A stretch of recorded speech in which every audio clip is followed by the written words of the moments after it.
นครหลวงพระบางได้รับรางวัลเรื่องราวจุดหมายปลายทางการท่องเที่ยวที่ยืนยงของโลกที่ดีเด่นปี 2025 หรือ 2025 Green Destination Top 100 Story Award อยู่ในอันดับที่ 3 ในหมวดการบริหารจัดการและการคุ้มครองจุดหมายปลายทางการท่องเที่ยวที่รับรู้ถึงความสำเร็จในการพัฒนาการท่องเที่ยวที่ยืนยง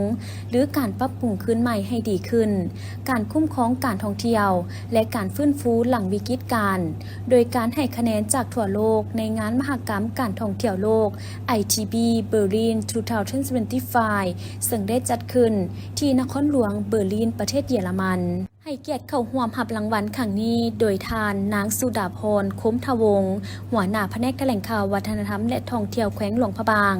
ซึ่งรางวัลดังกล่าวแม่นผลสืบเนื่องมาจากการได้รับรางวัลหนึ่งในห้อยเรื่องราวจุดหมายปลายทางการท่องเที่ยวที่ยืนยงของโลกขององค์การท่องเที่ยวสีเขียว Green Destination ในงานประชุมจุดหมายปลายทางการท่องเที่ยวสีเขียวสากลที่ประเทศซิลีปี 2024 รางวัลดังกล่าวแม่นมักผลของความพยายามในการปกปักรักษามรดกโลกและการพัฒนาการท่องเที่ยวขององค์การปกครองแขวงที่เห็นได้ความสำคัญในการพัฒนาแบบยืนยงภายในแขวงทั้งแม่นความภาคภูมิใจของชาวหลวงพระบางเว้ารวมก็คือของประเทศซึ่งเป็นการได้รับรางวัลข้างทำอิฐของชาติและเป็นชาติทำอิฐที่ได้รับรางวัลในบรรดาประเทศ CLMV กัมพูเชียลาวเมียนมาและเวียดนามสำหรับแผนทิศทางปี 2025 แม้นจะสุ่มใส่ปรับปรุงตามเงื่อนไขและตรวจชี้วัดในแต่ละด้านเพื่อเสนอขอการยั่งยืนรับเอาหลวงพระบางเป็นจุดหมายปลายทางการท่องเที่ยวที่ยืนยงหรือ Green Destination Qualification จากองค์การท่องเที่ยวสีเขียวซึ่งแม่นองค์การนำหน้าในด้านการยั่งยืนความยืนยงให้แก่จุดหมายปลายทางการท่องเที่ยวและผู้ประกอบการธุรกิจในทั่วโลกที่ถูกรับรองโดยสภาการท่องเที่ยวโลกหรือ GSTC สำหรับมาตรฐานของจุดหมายปลายทางการท่องเที่ยวแบบยืนยงประกอบมี6หมวดคือการบริหารจัดการและการคุ้มครองจุดหมายปลายทางการท่องเที่ยวธรรมชาติและทัศนียภาพสิ่งแวดล้อมและสภาพอากาศวัฒนธรรมและฮีตของประเพณีความเป็นอยู่ที่ดีของคนในสังคมการประกอบธุรกิจและการบรรดาหลานน้อยนักเรียนของบ้านนายมเมืองซบเบาแขวงหัวพันได้พร้อมกันสานติ๊บเข่าอย่างดุหมั่นภาคเพียรภายหลังที่เลิกจากโรงเรียนมาแล้วก็ได้พากันมาสวยเวียกพ่อแม่ทั้งหารายได้ให้ตนเองและครอบครัวด้วยการสานติ๊บเข่าเพื่อจำหน่ายเป็นสินค้าซึ่งสังเกตเห็นว่าแต่ละคนแม่นมีความคล่องแคล่วและว่องไวหลายในการสานแอบเข่าบางน้องแม่นโบได้แนมเบิ่งฮอดมือและแอบเข่าซ้ำแต่สามารถสานได้อย่างสำนิสำนานซึ่งได้รับการฝึกแอบมาจากแม่ที่เป็นผู้ถ่ายทอดให้จนกลายเป็นเอกลักษณ์อันโดดเด่นของหลานน้อยในบ้านแห่งนี้ที่ถูกเผยแพร่ออกไปในสื่อออนไลน์จำนวนหลายเฮ็ดให้กลายเป็นที่รู้จักของหลายๆคนโดยเฉพาะผู้ที่ผ่านมาทางเมืองซบเบาจะต้องแวะมาถ่ายรูปและมาเบิ่งวิถีชีวิตอันดุมันของน้องน้อยในบ้านแห่งนี้ที่หาชมได้ยากซึ่งเป็นการสร้างอาชีพให้แก่ลูกแต่อย่างน้อยโดยเฉพาะแม่นเด็กหญิงของบ้านนี้แม่นสานติ๊บเข้าเป็นเกือบทั้งหมดซึ่งน้องๆบางคนมีอายุเพียง6 ปีเท่านั้นก็สามารถสานติ๊บเข้าเป็นแล้วถือได้ว่าเป็นการถ่ายทอดภูมิปัญญาทางหัตถกรรมจักสานให้สืบทอดสู่หุ้นลูกหลานและส่งเสริมเป็นอาชีพที่จะเฮ็ดให้หลานน้อยมีรายได้มีสีมือและเฮ็ดให้บ้านชุมชนมีความเข้มแข็งอีกด้วยส่วนบุฟเฟ่หมักเงาะหมามัวฟาร์มตั้งอยู่บ้านดวงบุตรดีเมืองไซธานีนครหลวงเวียงจันทน์เปิดในวันเสาร์และอาทิตย์เวลา 9 โมงหา 17 โมงในนั้นราคาผู้ใหญ่คนละ 110,000 กีบเด็กน้อย 80,000 กีบสามารถกินได้เต็มที่จนกว่าจะอิ่มและยังมีตำหมักหุงให้ทานได้กินฟรีน้ำอีกเมื่อเก็บหมักเงาะมาแล้วทานสามารถเอามานั่งกินในตูบอย่างสบายที่เจ้าของสวนได้เตรียมไว้ให้นอกนี้บางคนก็เอาสาดไปปูนั่งกินอยู่กองต้นหมากเงาะเลยทั้งได้นอนพักผ่อนอีกด้วยภายในสวนยังมีการขายปิ้งไก่ปิ้งปลาและอาหารต่างๆไว้คอยบริการลูกค้าน้ำอีกสวนหมามัวฟาร์มแห่งนี้เต็มไปด้วยต้นหมากเงาะจำนวนหลายที่เป็นหมากยางดกนาหลายคนเห็นแล้วก็อดบ่ได้ที่จะถ่ายรูปและซื้อกลับบ้านไปตอนครอบครัว เพราะหมากเงาะแต่ละหน่วยมีสีสันสวยงามและเป็นพวงดกหนาพาให้โอนซ้อนใจทั้งเป็นการพาครอบครัวไปพักผ่อนในวันพักและปัจจุบันพวมได้รับความสนใจจากชาวนครหลวงจันทน์เป็นจำนวนหลายพากันไปเที่ยวชมสวนหมากเงาะอันสวยงามแห่งนี้ซึ่งเพิ่นจะเปิดไปจนกว่าหมากเงาะจะหมดที่ดังกล่าวได้จัดขึ้นในวันที่ 5 กุมภาพันธ์ที่หอวัฒนธรรมแห่งชาติโดยการเป็นเกียรติเข้าร่วมมอบรางวัลของท่านนางสวนสวรรค์วิญญาเกตรัฐมนตรีกระทรวงแถลงข่าววัฒนธรรมและท่องเที่ยวมีรองรัฐมนตรีรองเจ้าของนครหลวงจันทน์มีผู้ประกอบการด้านธุรกิจการท่องเที่ยวจากศูนย์กลางและท้องถิ่นพร้อมโดยภาคส่วนที่เกี่ยวข้องเข้าร่วมในพิธีท่านนางพรมาลีอินทพรมหัวหน้ากรมพัฒนาการท่องเที่ยวได้รายงานผลสำเร็จการจัดตั้งปฏิบัติมาตรฐานการท่องเที่ยวอาเซียนอยู่สาธารณรัฐประชาธิปไตยประชาชนลาวในระยะผ่านมาพิธีมอบรับรางวัลในครั้งนี้ได้จัดขึ้นเป็นครั้งที่2ถัดจากงานมหกรรมท่องเที่ยวอาเซียน ATF 2025เพื่อมอบรางวัลให้แก่ภาคส่วนต่างๆจากภาครัฐภาคธุรกิจและผู้ประกอบการของชุมชนท้องถิ่นภายในลาวที่สามารถปฏิบัติได้ตามเงื่อนไขต่างๆรวมมีทั้งหมด28รางวัลประกอบมี4มาตรฐานคือมาตรฐานเฮือนพักประชาชนอาเซียนประกอบมีบ้านนาดวงเมืองบางเวียงแขวงเวียงจันทน์บ้านดอนโคเมืองสนะสมบูรณ์แขวงจำปาสักบ้านดอนแดงเมืองปทุมพรแขวงจำปาสักบ้านหนองหลวงเมืองปากซองแขวงจำปาสักบ้านนายางเมืองน้ำบากแขวงหลวงพระบางมาตรฐานการท่องเที่ยวแบบประชาชนมีส่วนร่วมอาเซียนประกอบมีการลงสมสัตว์ป่าอุทยานแห่งชาติน้ำแอดภูเลยเมืองหัวเมืองแขวงหัวพันบ้านถาเป็นนครหลวงพระบางบ้านสางไห่เมืองปากอูแขวงหลวงพระบางบ้านกงโลเมืองคุนค้ำแขวงขมวนบ้านนาละเนือเมืองหลวงน้ำทาแขวงหลวงน้ำทาบ้านหนองยาถึงเมืองปากโซงแขวงจับปะสักมาตรฐานการบริการสปาอาเซียนประกอบมีฮานเซนเซสปาอยู่โรงแรมคราวพาซานครหลวงเวียงจันทน์ฮานบ้านเล้าสปาอยู่โรงแรมหมายบ้านเล้าแขวงหลวงพระบางฮานแม่ของสปาอยู่โรงแรมผู่วาวแขวงหลวงพระบางฮานดาราสปานครหลวงเวียงจันทน์ฮานไนส์นวดและสปานครหลวงเวียงจันทน์ฮานแฟงกิปานีสปาอยู่สวรรค์รีสอร์ทแขวงสวรรณเขตและมาตรฐานห้องน้ำสาธารณะอาเซียนประกอบมีห้องน้ำสาธารณะหนองสะพังเลนนครหลวงเวียงจันทน์ห้องน้ำสาธารณะวัดเชียงทองนครหลวงพระบางห้องน้ำสาธารณะสถานที่ท่องเที่ยวห้านอาหาร Mountain View แขวงหลวงน้ำทาห้องน้ำสาธารณะสถานที่ท่องเที่ยวน้ำตกตัดเยียงเมืองปากซองแขวงจับปะสักห้องน้ำสาธารณะสถานที่ท่องเที่ยวถ้ำนอนถ้ำนางฟ้าเมืองวังเวียงแขวงเวียงจันทน์ห้องน้ำสาธารณะสถานที่ท่องเที่ยวพระธาตุหลวงเวียงจันทน์ห้องน้ำสาธารณะวัดศรีเมืองนครหลวงเวียงจันทน์ห้องน้ำสาธารณะหอพิพิธภัณฑ์แห่งชาติแขวงหลวงพระบางพิพิธภัณฑ์ศรีสะเกษนครหลวงเวียงจันทน์ห้องน้ำสาธารณะวัดใหม่แขวงหลวงพระบางสถานที่ท่องเที่ยวหอไต่ปีดกวัดศรีมงคลวัดบ้านกลางแขวงสวรรณเขตและรางวัลมาตรฐานการท่องเที่ยวอาเซียนเป็นรางวัลที่ทรงเกียรติที่มีความหมายความสำคัญอย่างยิ่งในการส่งเสริมอุตสาหกรรมการท่องเที่ยวอาเซียนให้มีคุณภาพดีขึ้นเบ้ารวมว่าเฉพาะเป็นการพัฒนาอุตสาหกรรมการท่องเที่ยวของเราซึ่งเป็นความพยายามในการประกอบส่วนพันธะอย่างตั้งหน้าของภาคส่วนที่เกี่ยวข้องทั้งภาครัฐและภาคเอกชนที่จำเป็นต้องได้ปฏิบัติเพื่อสุขอยู่และส่งเสริมการท่องเที่ยวให้มีคุณภาพมีความรับผิดชอบมีความยืนยงและสามารถแข่งขันกันได้ทั้งนี้ก็เพื่อเป็นการปกปักรักษาและส่งเสริมมรดกทางด้านธรรมชาติที่อุดมสมบูรณ์และมรดกทางด้านวัฒนธรรมที่โดดเด่นของเราให้ยืนยงตลอดไปผลสำเร็จของการจัดตั้งปฏิบัติบรรดามาตรฐานการท่องเที่ยวอาเซียนอยู่ลาวในระยะผ่านมาในปี 2025ไม่ได้รับการซี้นำพาจากขันนำศูนย์กลางขันแขวงและการมีส่วนร่วมจากภาครัฐภาคธุรกิจองค์การจัดตั้งสากลและคู่ร่วมพัฒนาที่เกี่ยวข้องโดยได้รับการสนับสนุนด้านงบประมาณจากรัฐบาลแห่งสาธารณรัฐประชาธิปไตยประชาชนลาวอิงตามการสำรวจเศร้าหนุ่มเกี่ยวกับการสูบยาสูบในทั่วโลก อยู่สาธารณรัฐประชาธิปไตยประชาชนลาวการสูบยาของเด็กชายอายุ 13-15 ปีแม่นได้ลดลงจาก 14.3 ส่วนห้อยในปี 2011 เป็น 10.7 ส่วนห้อยในปี 2016 แต่ในกลุ่มเด็กหญิงมันเพิ่มขึ้นเกือบเป็น 2 เท่าจาก 1.1 ส่วนห้อยเป็น 2.1 ส่วนห้อยสิ่งที่น่าเป็นห่วงหลายกว่านั้นก็แม่น 3.7 ส่วนห้อยของเด็กหญิงรายงานว่าใช้ยาสูบไฟฟ้าเทียบกับ5 ส่วนห้อยของเด็กชายซึ่งการสูบยาสูบไฟฟ้าถือเป็นภัยคุมขู่ที่เสื่องซ่อนต่อเด็กหญิงยาสูบไฟฟ้าถือโฆษณาว่าเป็นทางเลือกที่ทันสมัยและบ่เป็นอันตรายต่อการสูบยาแต่ความเป็นจริงแม่นอันตรายหลายกว่านั้นการสูบยาสูบไฟฟ้าเฮ็ดให้เด็กหญิงติดสารนิโคตินเสียหายต่อปอดและเพิ่มความเสี่ยงต่อสุขภาพของระบบสืบพันธุ์สิ่งที่อาจเบิ่งคือว่ามันเท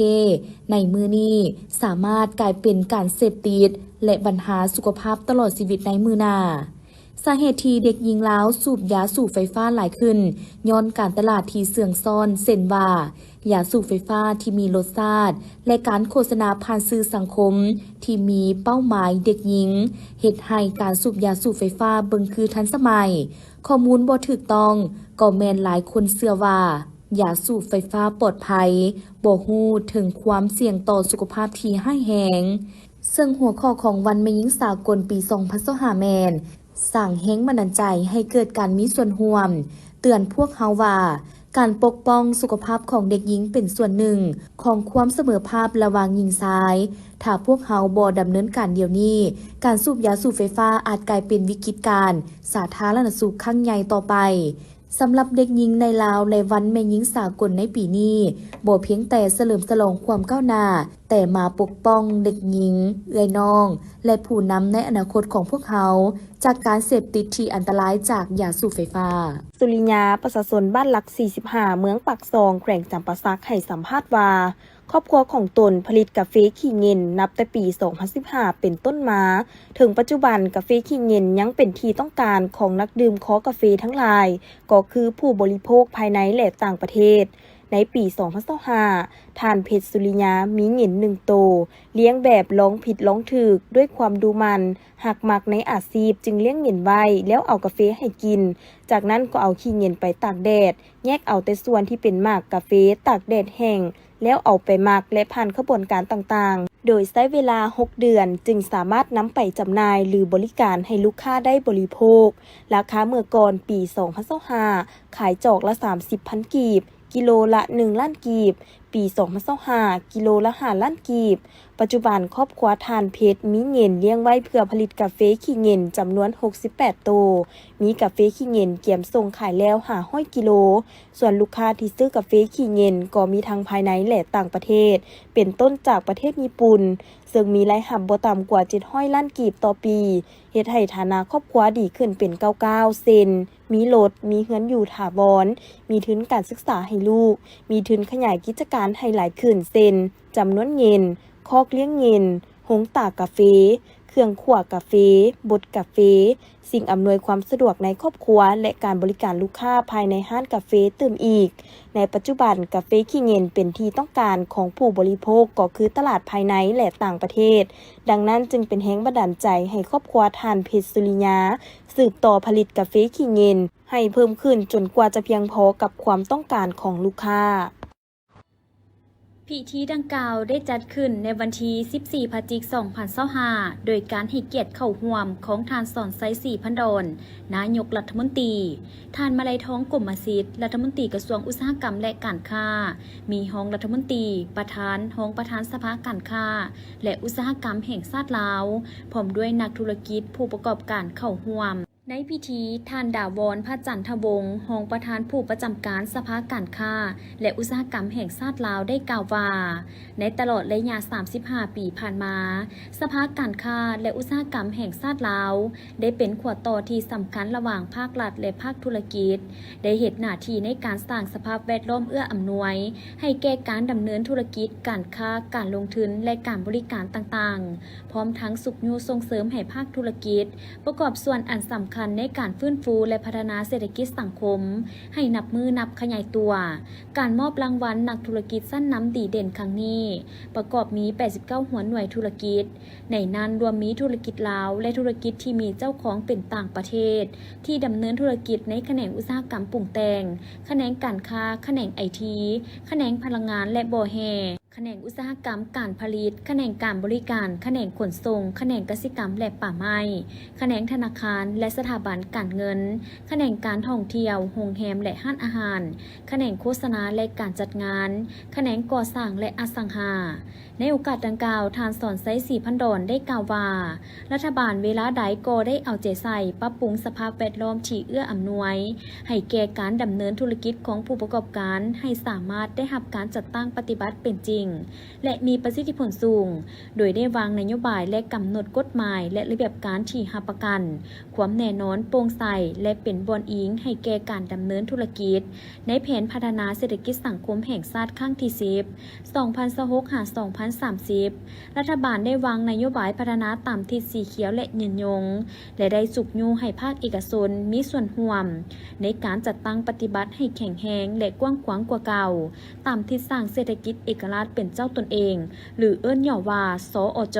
พวกเรามีความคาดหวังอย่างสูงจากการประกอบส่วนที่สำคัญของภาคธุรกิจต่อการบรรลุเป้าหมายการพัฒนาเศรษฐกิจสังคมแห่งชาติโดยเฉพาะการขับเคลื่อนการเติบโตสีเขียวและยืนยงภาคเอกชนในฐานะผู้ประกอบการเป็นจุลังเศรษฐกิจของชาติต้องห้าวหันในการดำเนินธุรกิจของตน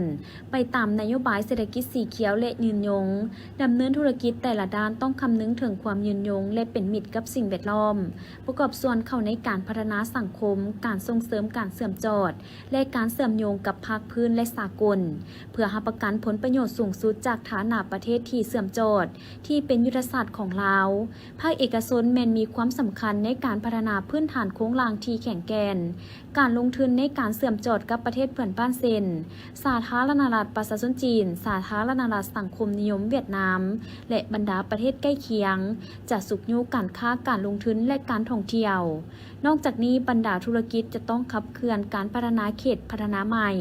นิคมอุตสาหกรรมเขตเศรษฐกิจพิเศษให้กลายเป็นฐานสำคัญสำหรับการผลิตของภาคพื้นการลงทุนและการค้าด้วยการปรับปรุงพื้นฐานโครงสร้างและการขยายการร่วมมือการค้าสากลเพื่อสร้างโอกาสหลายขึ้นสำหรับการเติบโตทางด้านเศรษฐกิจของชาติส่งเสริมนวัตกรรมและการพัฒนาทรัพยากรมนุษย์เพื่อบรรลุเป้าหมายพัฒนาเศรษฐกิจเอกราชเป็นเจ้าตนเอง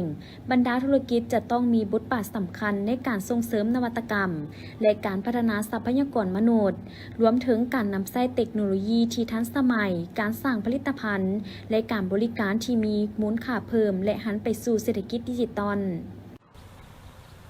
เนื่องในโอกาสเสด็จมาเยี่ยมยามสปป.ลาวอย่างเป็นทางการสมเด็จเจ้าหญิงไอโกะแห่งประเทศญี่ปุ่นได้ให้เกียรติเที่ยวชมสถานที่ท่องเที่ยวทางด้านวัฒนธรรมของนครหลวงจันทร์ก็คือสปป.ลาวโดยการต้อนรับของทานศิริราชทงศิลป์ทองเพ็งห้องเจ้าของนครหลวงจันทร์พร้อมด้วยคณะซึ่งเบื้องต้นได้ไปเยี่ยมชมสวนประตูไซเอกลักษณ์ของนครหลวงโดยได้ชมภาพมุมสูงของทิวทัศน์ตัวเมืองนครหลวงจันทร์จากนั้นก็ได้ไปเยี่ยมชมพระธาตุหลวงวิ่งจันทร์ซึ่งเป็นปูชนียสถานที่สำคัญของชาติสมเด็จเจ้าหญิงแห่งประเทศญี่ปุ่นเดินทางมาเยี่ยมยามสปป.ลาวอย่างเป็นทางการในระหว่างวันที่17-21 พฤศจิกายน 2025 นี้ซึ่งการเยี่ยมยามดังกล่าวมีขึ้นในท่ามกลางบรรยากาศที่สองประเทศลาวและญี่ปุ่นพร้อมเฉลิมฉลองการสร้างตั้งสายพัวพันทางการทูตน้ำกันครบรอบ70 ปีและครบรอบ60 ปีที่รัฐบาลญี่ปุ่นได้ส่งอาสาสมัครญี่ปุ่นมาปฏิบัติหน้าที่อยู่ลาวเริ่มแต่ปี 1965 เป็นต้นมาการเยี่ยมยามครั้งนี้เป็นครั้งทำอิฐของสมเด็จเจ้าหญิงไอโกะอันได้กลายเป็นขีดหมายสำคัญทางประวัติศาสตร์อีกครั้งหนึ่งของการพัวพันหัวมือของสองประเทศและประกอบส่วนอันสำคัญเข้าในการสืบต่อเสริมขยายสายพัวพันมิตรภาพและการหัวมืออันดีงามที่มีมาแต่ดนนานของสองประเทศลาวและญี่ปุ่นให้สืบต่อเจริญงอกงามยิ่งขึ้นเหมือนดังสัญลักษณ์แห่งมิตรภาพลาวญี่ปุ่นอันมีสร้างลาว4โตอยู่ในสวนสัตว์เกียวโต ของประเทศญี่ปุ่น และมีดอกซากุระอยู่ส่วนมิตรภาพลาวญี่ปุ่น ที่เมืองเวียงไซแขวงหัวพันได้เติบใหญ่และเบ่งบานให้ชาวลาว และนักท่องเที่ยวต่างชาติได้ชื่นชม ตลอดระยะผ่านมา รัฐบาลและประชาชนญี่ปุ่นยามใดก็ได้ให้การสนับสนุนและช่วยเหลืออันล้ำค่าแก่สปปลาวเป็นอย่างดีตลอดมา ในโอกาสเยี่ยมยามลาวในครั้งนี้ สมเด็จเจ้าหญิงไอโกะได้แสดงความประทับใจและขอบใจอย่างจริงใจ ต่อการต้อนรับอันอบอุ่น พร้อมทั้งรู้สึกเป็นเกียรติอย่างสูงที่ได้เยี่ยมยามสปปลาวในปีที่มีความหมายความสำคัญสำหรับสองประเทศญี่ปุ่นและลาว นอกจากนั้น สมเด็จเจ้าหญิงไอโกะยังได้แสดงความหวังว่า การพัวพันหัวมือระหว่างญี่ปุ่นและลาวจะสืบต่อได้รับการเพิ่มพูนคูณสร้างแนใส่เสริมขยายการพัวพันมิตรภาพอันยาวนานและการร่วมมืออันดีงามระหว่างญี่ปุ่นและลาวให้ได้รับการพัฒนายิ่งขึ้นในซุมปีต่อหน้า ในวันที่ 19 พฤศจิกายน 2025 สมเด็จเจ้าหญิงไอโกะแห่งประเทศญี่ปุ่นได้เดินทางไปเยี่ยมยามโรงเรียนมัธยมศึกษาสมบูรณ์เวียงจันทน์โดยการต้อนรับของท่านนางดาราวรณ์กิตติพันธ์รองรัฐมนตรีกระทรวงศึกษาธิการ พร้อมคณะและอำนวยการโรงเรียนครูอาจารย์และน้องนักเรียนเข้าร่วม นับแต่ปี 2015 เป็นต้นมา โรงเรียนมัธยมศึกษาสมบูรณ์เวียงจันทน์ได้เริ่มการจัดการเรียนการสอนภาษาญี่ปุ่น และเริ่มแต่ปี 2016 จนฮอดปัจจุบัน โรงเรียนมัธยมศึกษาสมบูรณ์เวียงจันทน์ได้ต้อนรับครูสอนสวยภาษาญี่ปุ่น รวมทั้งหมด 9 ฐาน และในโรงเรียนมีนักเรียนที่เรียนภาษาญี่ปุ่นประมาณ 24 ส่วนห้อย แต่ละปี โรงเรียนได้จัดงานสัปดาห์ภาษาศาสตร์เพื่อสร้างความเข้มแข็งใน 4 ทักษะการใช้ภาษา ซึ่งภาษาญี่ปุ่นก็ได้รับความสนใจสูง นอกนั้น นักเรียนยังได้เข้าร่วมกิจกรรมแข่งเว้าภาษาญี่ปุ่น จัดขึ้นโดยสถานทูตญี่ปุ่น นักเรียนได้รับทุนการศึกษา เพื่อไปเรียนต่อที่ประเทศญี่ปุ่นประมาณ 2-3 คนต่อปี และได้มีโอกาสไปทัศนศึกษาที่ประเทศญี่ปุ่นประมาณ 10 คนต่อปี ภาษาญี่ปุ่นเป็นทางเลือกที่ดีให้กับนักเรียนในการประกอบอาชีพ หรือไปเรียนต่อประเทศญี่ปุ่นในอนาคต ตีกระทรวงการเงินได้ชี้แจงเกี่ยวกับนโยบายเพิ่มดัชนีเงินเดือน และนโยบายของพนักงานรัฐกรเริ่มปี 2026 เป็นต้นไป ต่อกองประชุมสมัยสามัญเทื่อที่10ของสภาแห่งชาติสุดที่9ในตอนเช้าของวันที่ 13 พฤศจิกายน 2025 ภายใต้การเป็นประธานของทานไซสมพรพรหมวิหาร ประธานสภาแห่งชาติท่านสันติภาพพรหมวิหารกล่าวว่าระยะผ่านมาเศรษฐกิจของประเทศเฮาได้ประเสริญกับความบอบบางด้านเศรษฐกิจมหาภาค โดยเฉพาะปัญหาอัตราเงินเฟ้อและอัตราแลกเปลี่ยน ซึ่งได้ส่งผลกระทบเฮ็ดให้ราคาสินค้า และค่าของชีพเพิ่มสูงขึ้นหลายเท่า และเฮ็ดให้การดำรงชีวิตการเป็นอยู่ของพนักงานรัฐกร ทหารตำรวจและประชาชนได้รับผลกระทบ จากสภาพดังกล่าว รัฐบาลได้มีความพยายามสูงในการแก้ไขปัญหาความยุ่งยากทางด้านเศรษฐกิจการเงิน ให้ผ่อนคลายลง พร้อมกันนั้นได้ค้นคว้าปรับโครงสร้างเงินเดือน เงินนโยบาย โดยการเพิ่มเงินเดือนสูงสุดบ่ให้ลด3 ล้านกีบต่อเดือน เพื่อแก้ไขสภาพการเป็นอยู่ของพนักงานรัฐกร การปรับโครงสร้างเงินเดือน เงินนโยบายครั้งนี้ มีจุดประสงค์แนใส่การช่วยหนุนกำลังซื้อสินค้าที่ได้รับผลกระทบ ต่อการเพิ่มขึ้นของค่าของชีพและราคาสินค้า แต่บ่แม่นการกระตุ้นเฮ็ดให้เพิ่มความต้องการสมไส้สินค้าอุปโภคบริโภค ที่อาจจะสร้างความกดดันเฮ็ดให้มีสภาพอัตราเงินเฟ้อเพิ่มสูงขึ้น ในระยะต่อหน้า พร้อมกันนั้นก็เป็นการแก้ไขด้านสวัสดิการให้แก่พนักงานรัฐกร ในสภาพที่พวกเขาประเสริญปัญหาเงินเฟ้อและการอ่อนค่าของเงินกีบ ผ่านการค้นคว้าพวกเขาสามารถจัดสรรงบประมาณเพิ่มเข้าใส่ภาคเงินเดือน เงินนโยบาย 11,000 ตื้อกีบ ซึ่งการเพิ่มขึ้นดังกล่าวได้มาจากการเพิ่มรายรับ โดยการขยายฐานอากรมูลค่าเพิ่ม การปรับอัตราอากรสมไส้ขยายฐานอากรใหม่เป็นต้น อากรสิ่งแวดล้อม อากรที่ดินและอื่นๆซึ่งเป็นรายรับที่มั่นคงและมีความสามารถในการเก็บเพิ่มขึ้นแต่ละปี ไปคู่เคียงกับการปฏิบัติมาตรการปิดการหัวไหลด้านรายรับติดพันกับการหันเป็นทันสมัย เพื่อรับประกันมากผลของการจัดตั้งปฏิบัตินโยบายดังกล่าว อยากเรียกร้องให้ทุกขบวนการเอาใจใส่บางด้านเช่นโดยเฉพาะกระทรวงอุตสาหกรรมและการค้าต้องได้เป็นเจ้าการในการกวดกาและคุ้มครองราคาสินค้าเสบียงอาหารที่จำเป็น เอาใจใส่เผยแพร่ข้อมูลข่าวสารให้สังคมเข้าใจต่อความจำเป็นสาเหตุการปรับขึ้นเงินเดือนเงินนโยบายเพื่อให้บรรดาผู้ประกอบการพ่อค้าแม่ค้าช่วยใช้โอกาสขึ้นราคาสินค้าและสุกยุส่งเสริมการผลิตภายในให้เข้มแข็งขึ้นสามารถตอบสนองตลาดภายในให้หลายขึ้นพร้อมทั้งปรับปรุงข้อยุ่งยากต่างๆในการดำเนินธุรกิจโดยเฉพาะปัญหาต้นทุน สบายดีท่านผู้ชมมื้อนี้ทีมข่าวโทรภาพนครหลวงจันทร์จะพาทานมาเที่ยวชมบรรยากาศในการวางแสดงและขายสินค้าในบุญทรงเฮือท้าวจันทร์ประจำปี 2025ซึ่งมื้อนี้ก็ถือได้ว่าเป็นมื้อสุดท้ายกันแล้ว เห็นได้ว่ามีพ่อแม่ประชาชนชาวนครหลวงจันทร์รวมไปถึงนักท่องเที่ยวทั้งภายในต่างประเทศเข้ามาเที่ยวในงานครั้งนี้อย่างคึกคักหนาแน่นรวมไปถึงการจับจ่ายซื้อสินค้าก็มีความฟุ่มเฟือยเอาเป็นว่าเฮาไปเบิ่งภาพบรรยากาศพร้อมกันเลยงานบุญออกพรรษาปะโวลนาสวงเหือประเพณีที่ทางวัดจันทร์เมืองจันทบุรีนครหลวงจันทร์เป็นหนึ่งปังบุญใหญ่ที่มีความหมายความสำคัญหลายทั้งเป็นบุญประเพณีที่นอนอยู่ใน22ของ14ประเพณีลาวตามปกติก็แม่นจัดขึ้นทุกๆปีซึ่งปีนี้ก็เช่นเดียวกันกับปีผ่านๆมานั่นก็คือยังมีมวลชนทั้งภายในและนักท่องเที่ยวต่างประเทศที่ให้ความสนใจหลั่งไหลเข้ามาเที่ยวชมงานบุญเป็นจำนวนหลายและคือขึ้นมวลซืนและในมื้อสุดท้ายของงานบุญดังกล่าวนี้ก็ยังมีหลากหลายกิจกรรมเพื่อให้มวลชนได้เที่ยวได้ชมและหนึ่งในสินค้าที่เป็นเอกลักษณ์ของงานบุญต่างๆที่ขาดบ่ได้ถ้ามีงานบุญก็ต้องมีข้าวหลามปิ้งไก่ที่ประชาชนก็คือพ่อแม่พ่อค้าสาวขายนำมาวางขายในเทศกาลงานบุญประเพณีใหญ่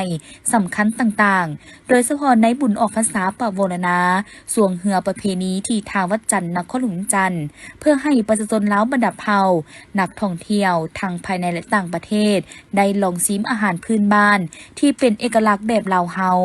ซึ่งสิ่งหนึ่งที่เห็นได้ชัดเจนแม่นพ่อแม่ประชาชนนักท่องเที่ยวต่างก็พากันจับจ่ายซื้อข้าวหลามปิ้งไก่เพราะข้าวหลามปิ้งไก่เป็นเอกลักษณ์ของงานบุญก็ว่าได้และยังเป็นอาหารที่ขาดบ่ได้ในงานบุญประเพณี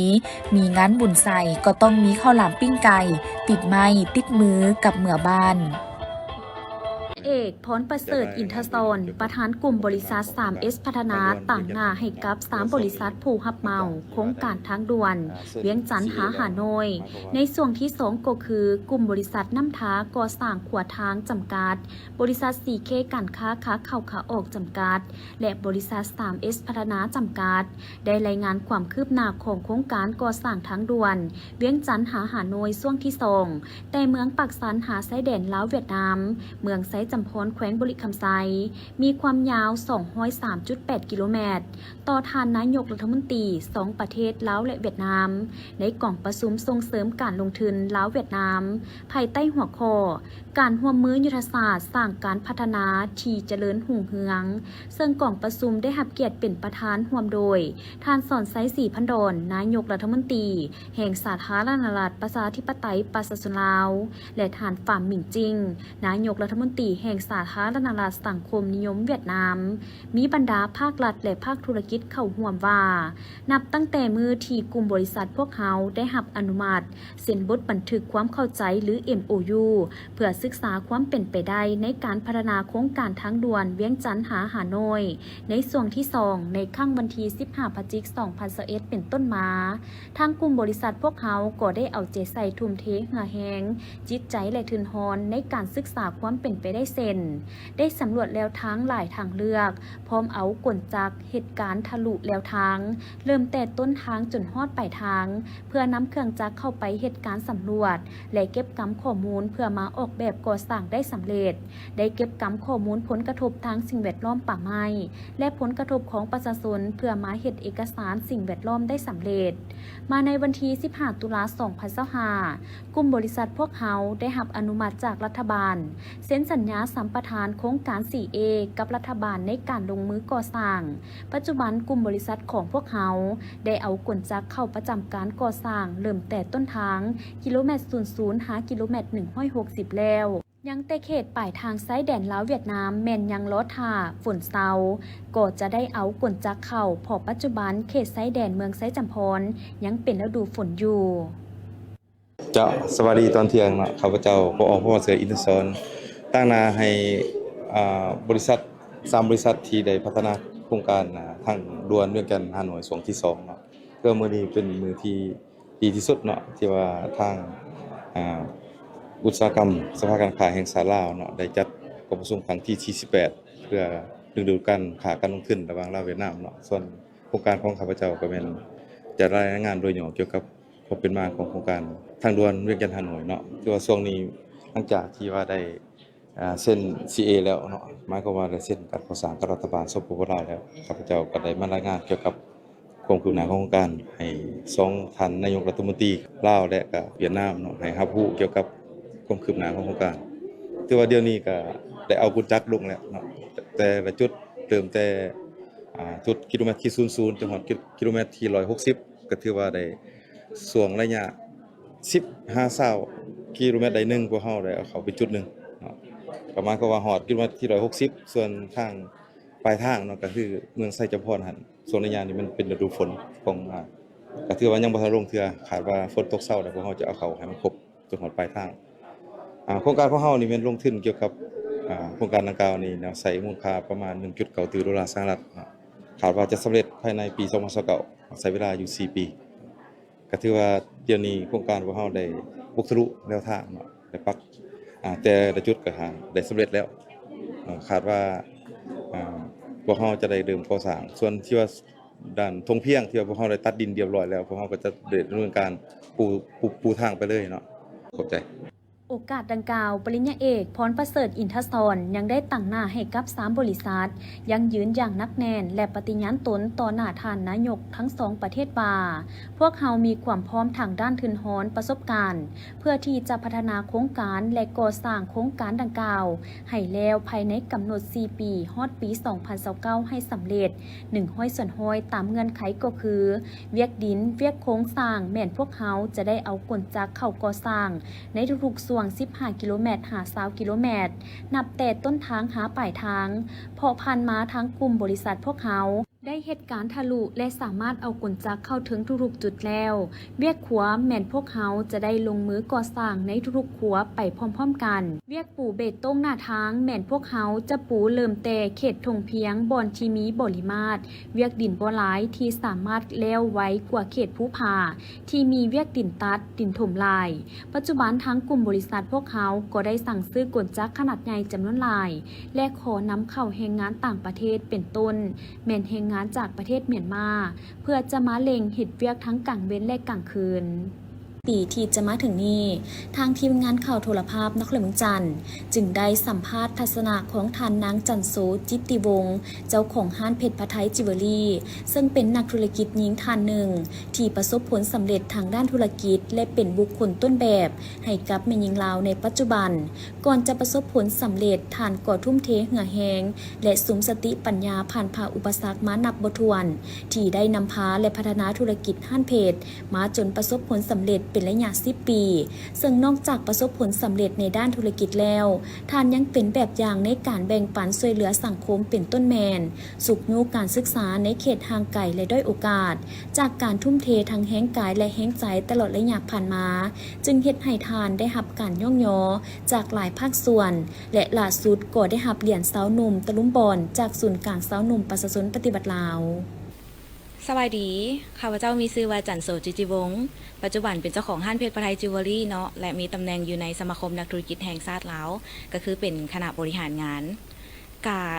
หลายท่านอาจจะเคยคุ้นเคยแล้วเกี่ยวกับเพชรพะไทยจิวเวลรี่ของพวกเขาเนาะเปิดมาประมาณ10 ปีแล้วเนาะตลอดระยะ10 ปีพวกเขาก็ได้มีการพยายามมีการปรับโตมีการเรียนรู้ทางภายในและนอกประเทศเนาะพวกเขาได้ยกระดับทั้งทีมงานของพวกเขาแล้วก็ทั้งคู่ร่วมธุรกิจของพวกเขานำเนาะและนอกจากนั้นเองเพชรพะไทยของพวกเขาก็ได้มีการมีส่วนร่วมกับทางด้านสังคมการเมืองและก็ศาสนาบ่ว่าจะเป็นการบริจาคการมีส่วนร่วมทางด้านเหือแหงและก็ปัจจิตปัจจัยต่างๆเนาะ และผลงานที่ผ่านมาใบนี้พวกเขาก็ได้รับเหรียญสาวหนุ่มตะลุมบอลจากศูนย์กลางสาวหนุ่มเนาะเป็นอีกหนึ่งผลงานที่พวกเขาภาคภูมิใจหลายเนาะถ้าเบิ่งย้อนกลับไปห้านของพวกเขาค่อนข้างที่จะได้รับรางวัลหลากหลายบ่ว่าจะเป็นรางวัลเกี่ยวกับนักธุรกิจดีเด่นรางวัลใบเกียรติคุณหรือว่าโล่รางวัลเกียรติคุณต่างๆรวมทั้งนอกประเทศนำเขาก็ได้รับเกี่ยวกับนักธุรกิจที่มีผลงานพ้นเด่นต่างๆเนาะเดี๋ยวเขาจะเห็นได้ในที่ผ่านๆมาในนามที่ข้าพเจ้าเองก็เป็นทั้งแม่หญิงลาวแล้วก็เป็นทั้งนักธุรกิจเนาะข้าพเจ้าคิดว่าแม่หญิงลาวของพวกเขานี่มีเสน่ห์อยู่แล้วมีความนอบน้อมถ่อมตนแล้วก็มีความสู้สนอดทนอันนี้เป็นจุดพิเศษของผู้หญิงลาวอยู่แล้วเนาะแต่สิ่งหนึ่งที่ข้าพเจ้าอยากจะฝากให้กับผู้หญิงลาวอยากให้ผู้หญิงลาวเฮามีความมั่นใจขึ้นเนาะกล้าแสดงออกยกเอาความสามารถพิเศษอยู่ทางในของพวกเขาที่เขาเก่งอยู่แล้วเนาะมาแสดงออกและสร้างมันให้เป็นผลงานที่พ้นเด่นและการที่เป็นนักธุรกิจในยุคใหม่ปี 2025 นี่เนาะนอกจากเขาจะเก่งแล้วเนาะเขาจะมีผลงานที่โดดเด่นแล้วเนาะเขาควรจะส่งมอบสู่สังคมบ่ว่าจะเป็นด้านการศึกษาด้านการเมืองหรือด้านศาสนาเนาะและอีกอย่างหนึ่งก็คือว่าการเป็นแบบอย่างที่ดีให้กับสังคมให้กับวัยหนุ่มที่จะเติบใหญ่ขึ้นมาในยุคต่อๆไปนี่ก็เป็นอีกสิ่งหนึ่งที่สำคัญที่นักธุรกิจหญิงเขาควรคำนึงถึงเจ้าเป้าหมายของพวกเขาก็ยังคงสืบต่อแบบที่เขาเคยตั้งที่ผ่านมาเนาะก็คือว่ายกระดับการบริการของเพชรไทยซึ่งพวกเขาก็เฮ็ดได้แล้วยกระดับของทีมงานและการยกระดับเรื่องของกำลังการผลิตเนาะตอนนี้เขาก็มีเขาเจ้าเอิ้นว่าทีมงานที่ว่าผลิตเครื่องจิวเวลรี่ของพวกเขาเป็นต่างประเทศทั้งหมดเขาก็เฮ็ดขึ้นมาได้ระดับหนึ่งแล้วแต่พวกเขายังคงจะสืบต่อเนาะเฮ็ดให้ดีขึ้นระดับประเทศแล้วก็ระดับสากลคิดว่าไวๆนี้เนาะก็จะมีการเปิดตัวอยู่ประเทศเพื่อนบ้านแล้วก็ต่อไปอาจจะมีอยู่ประเทศอื่นที่บ่แม่นภาคพื้นอาเซียนของพวกเขาโดยเนื่องในวันสั่งตั้งสหพันธ์แม่หญิงลาวครบรอบ70 ปีนี้เนาะข้าพเจ้าขออวยพรให้กับการนำภาครัฐสหพันธ์แม่หญิงโดยเฉพาะเอื้อยน้องหญิงของพวกเขาเนาะจงประสบผลสำเร็จในทุกสิ่งที่ปรารถนาจงมีสุขภาพแข็งแรงมีสุขอนามัยที่ดีอายุยืนยาวและก็ขอให้ตั้งมั่นเนาะเป็นพลเมืองที่ดีเป็นแม่หญิงลาวที่ดีแล้วก็ขับเคลื่อนเศรษฐกิจไปร่วมกันเนาะขอให้กล้าหาญเนาะยึดมั่นแล้วก็อยากจะเฮ็ดหยังให้ริเริ่มลงมือแล้วก็ขอให้ประสบผลสำเร็จทุกอย่างนอกจากนี้ท่านยังฝากฝังและเป็นกำลังใจให้ไว้หนุ่มโดยเฉพาะแม่หญิงลาวจงบุกบืนพัฒนาตนเองและกล้าที่จะเริ่มต้นเฮ็ดในสิ่งที่ตนเองใฝ่ฝันเพื่อยกสูงบทบาทตนเองและแม่หญิงลาวให้มีความรู้ความสามารถประสบผลสำเร็จอย่างก้าวไกลทั้งในระดับนานาชาติและสากล